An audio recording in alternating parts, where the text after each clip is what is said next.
Assalamualaikum warahmatullahi wabarakatuh. Alhamdulillah.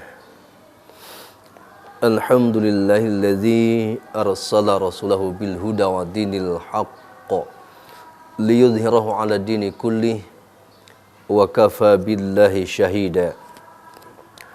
Asyhadu an la ilaha illallah wahdahu la syarikalah wa asyhadu anna Muhammadan abduhu wa rasuluh.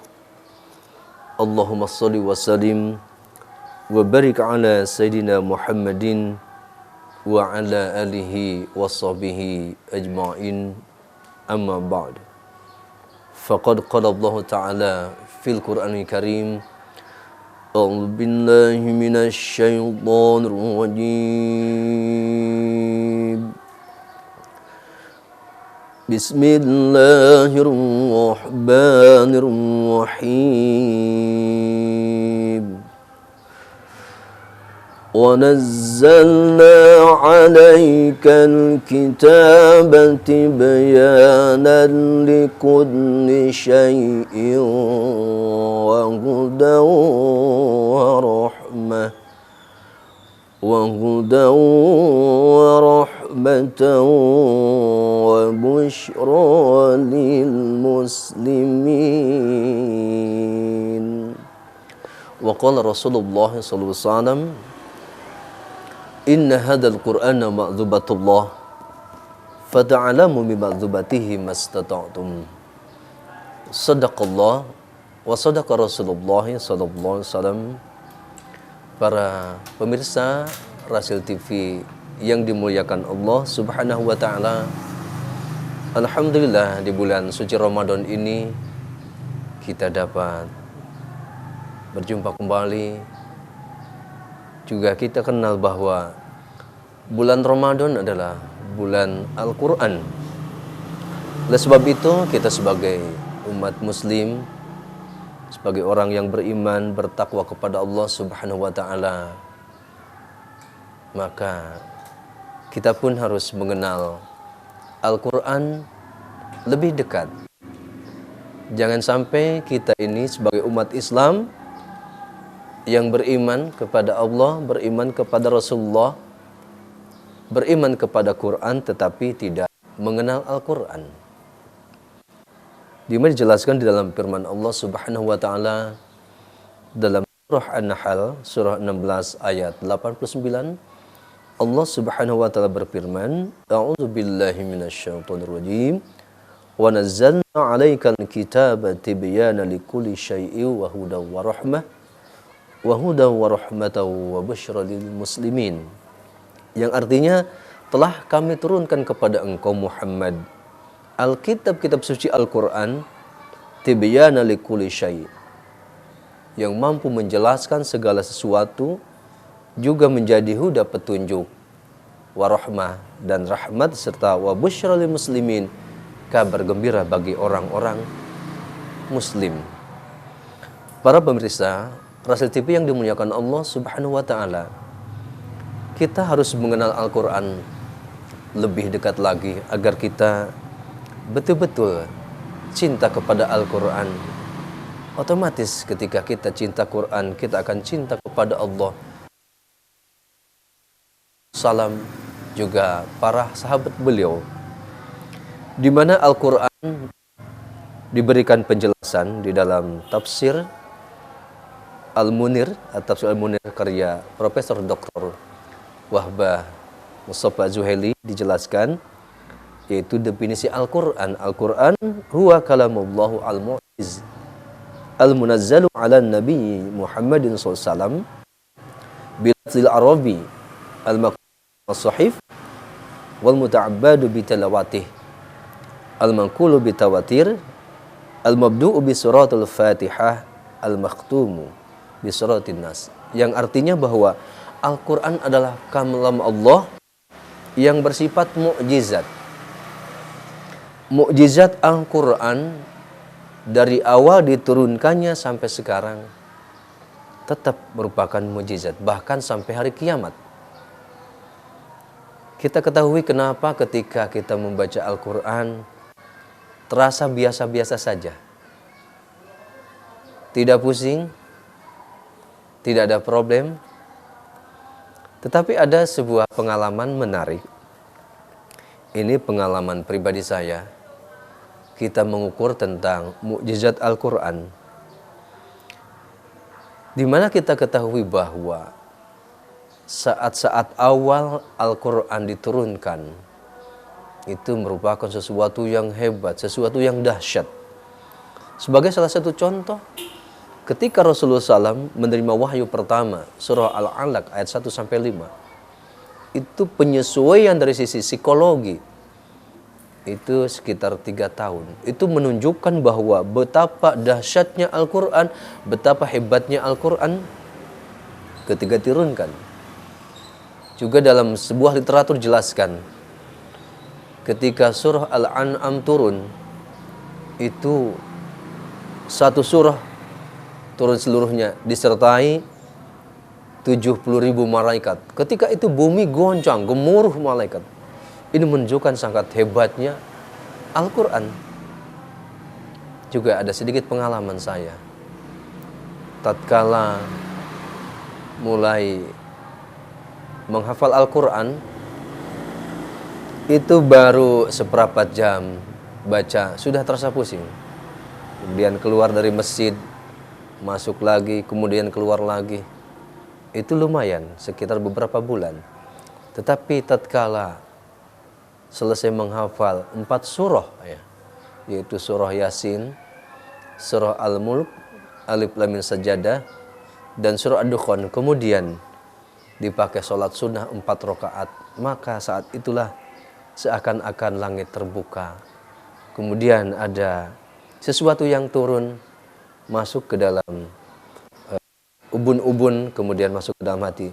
Begitu sangat menyejukkan adem. Dan setelah itu begitu terasa sangat mudah di dalam menghafal Quran, di dalam membaca Quran. Ini menunjukkan bahwa mukjizat Al-Quran tetap akan berlaku sampai hari kiamat. Kemudian Al-Quran itu diturunkan kepada Nabi Muhammad SAW. Ini menunjukkan bahwa betapa mulianya Nabi Muhammad SAW. Kenapa? Karena mendapatkan wahyu Al-Quran yang merupakan wahyu terakhir yang Allah turunkan kepada Nabi Muhammad SAW. Ini juga menunjukkan bahwa betapa mulianya Rasulullah, mempunyai kedudukan yang sangat luar biasa, yaitu menjadi penutup para nabi dan rasul dengan mukjizat Al-Quranul Karim. Kemudian Al-Quran itu bilafdil Arabi, dengan lafaz bahasa Arab.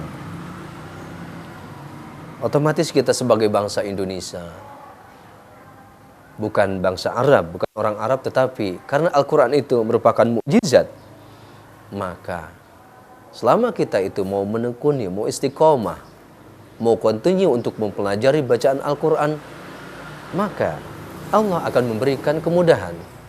Karena memang belajar membaca Al-Quran, termasuk juga mempelajari isi kandungan Quran, itu mendapatkan jaminan kemudahan dari Allah Subhanahu wa Ta'ala.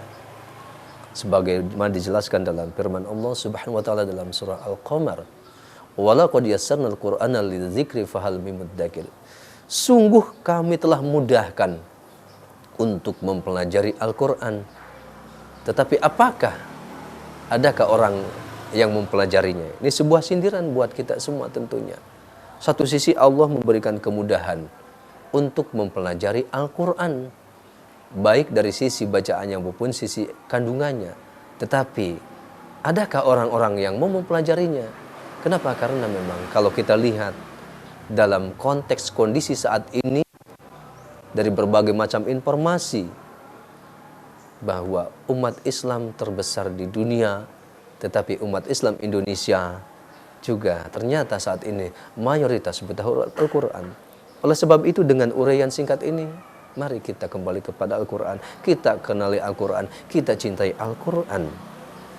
Kemudian juga Al-Quran itu al-maktubu fil mashahif, tertulis di dalam mushaf. Nah sekarang ini kan ngetren dan keren bahwa banyak para pembaca Al-Quran tidak menggunakan mushaf, tetapi dengan menggunakan HP misalkan.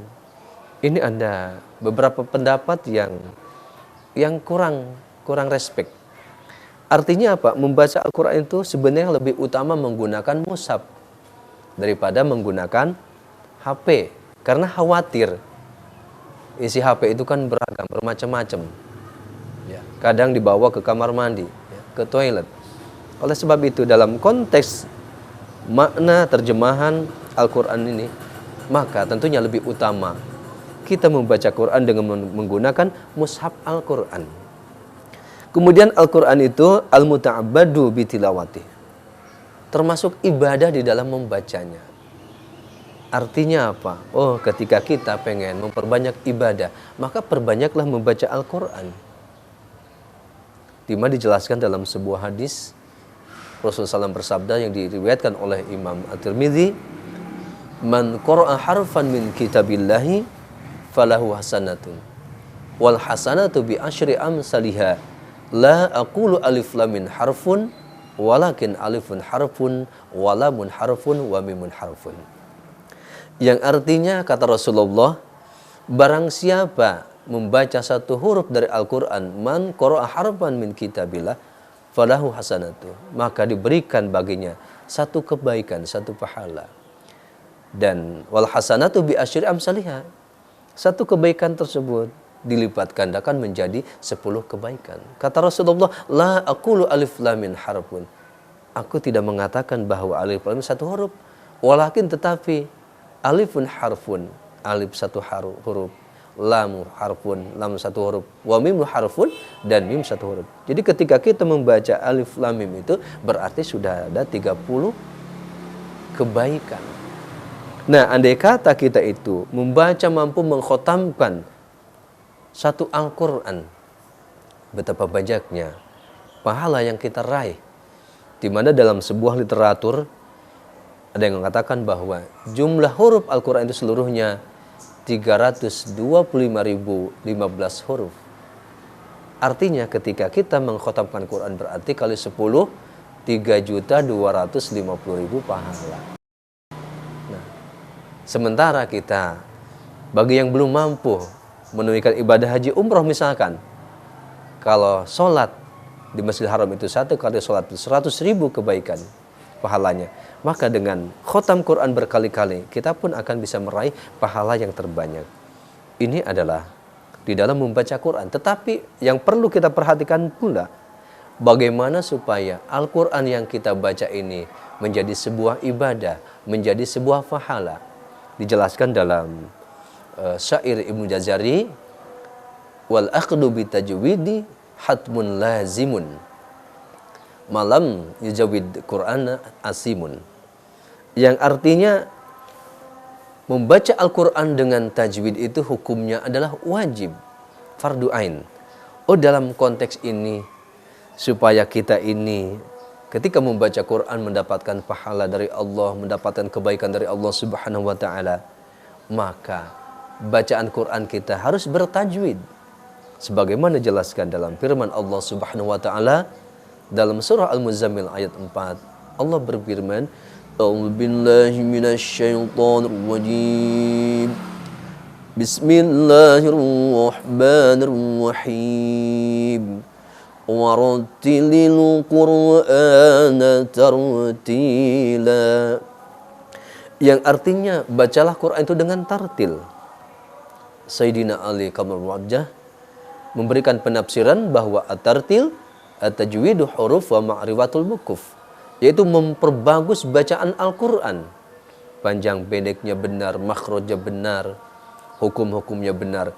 Juga memahami, mengetahui hal ihwal yang berkaitan dengan wakaf, dengan isi kandungan Al-Quran.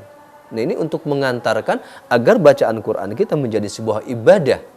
Maka wajiblah kita untuk mempelajari Al-Quran dari sisi ilmu tajwid. Kenapa? Karena baca Quran tanpa tajwid, sebagaimana dijelaskan, malam yujawid Quran asimun, barang siapa yang tidak mampu membaca Al-Quran secara tajwid, mujawad, maka berdosalah ia.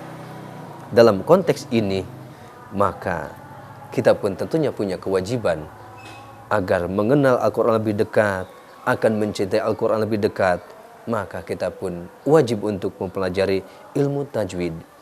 Kemudian Al-Quran itu al-manqulu bitawatir, bahwa Al-Quran itu dinukilkan secara mutawatir, ya, langsung dari Allah Subhanahu wa Ta'ala, kemudian melalui malaikat Jibril alaihissalam disampaikan kepada Rasulullah, dari Rasulullah diajarkan kepada para sahabat, kemudian sahabat mengajarkannya kepada tabi'in, tabi'in kepada tabi'in, sampai kepada kita. Ini adalah menukil Al-Quran secara mutawatir. Dalam konteks ini berarti kita pun punya kewajiban bahwa agar mendapatkan pahala dalam membaca Al-Quran, maka kita wajib untuk belajar Al-Quran kepada guru-guru Al-Quran, yaitu melalui musyafahah, talaki dan musyafahah. Kita membacakan Al-Quran kita mulai dari surah Al-Fatihah, surah Al-Baqarah, surah Ali Imran, dan seterusnya sampai surah An-Nas. Ini adalah contoh bacaan yang mutawatir, di mana kita kenal bahwa sebagian besar umat Islam, sekitar 90% lebih, membaca Al-Quran mengacu kepada bacaan Al-Quran riwayat Hafs an Asim Thoriq Syatibiyah. Nah, ini berkaitan dengan tawatir Al-Quran, mutawatirnya. Kita kenal bahwa Imam Hafs belajar kepada Imam Asim. Imam Asim belajar Al-Quran kepada Hubaib Abdurrahman As-Sulami. Ya. Kemudian Abdurrahman Hubaib As-Sulami belajar kepada beberapa sahabat, di antaranya Zaid bin Sabit, Ali bin Abi Thalib, Utsman bin Affan. Nah, kemudian para sahabat belajar kepada Rasulullah. Ini adalah bacaan Al-Quran secara mutawatir.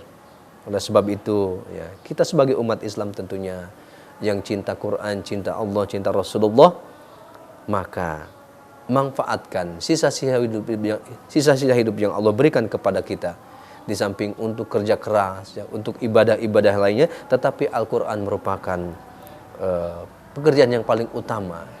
Sehingga kita dengan mengenal Al-Quran lebih dekat ini, ya, tentunya kita akan mencintai Quran, di mana sebuah konsep bagaimana agar kita mampu menggandengkan bacaan Quran ini setiap selesai sholat 5 waktu. Sholat wajib 5 waktu, kemudian setelah setiap selesai sholat 5 waktu, bagaimana kita membiasakan diri sebelum mengerjakan pekerjaan-pekerjaan lain, maka bacalah Al-Quran terlebih dahulu. Ini adalah sebuah konsep sehingga kita betul-betul mengenal Al-Quran. Dengan mengenal Al-Quran lebih dekat lagi, tentunya kita akan lebih ta'ajub. Kenapa? Karena ternyata seluruh rangkaian kehidupan yang dialami oleh manusia, ternyata semua tertulis di dalam Al-Quran, termasuk sifat-sifat manusia, ya, karakter manusia, kemudian kejadian-kejadian masa lampau, kejadian yang akan datang, semua sudah tertulis di dalam Al-Quranul Karim. Apabila Al-Quran kita terus baca setiap saat, khususnya setelah selesai sholat 5 waktu, perbanyaklah membaca Quran, apalagi di dalam bulan suci Ramadan ini. Mudah-mudahan kita semua dijadikan Allah sebagai ahlullah, sebagai Al-Quran yang selalu berupaya memperbanyak membaca Al-Quran di dalam kehidupan ini. Mudah-mudahan ada manfaatnya, khususnya bagi pribadi saya dan umumnya bagi para pemirsa Rasil TV. Terima kasih. Wassalamualaikum warahmatullahi wabarakatuh.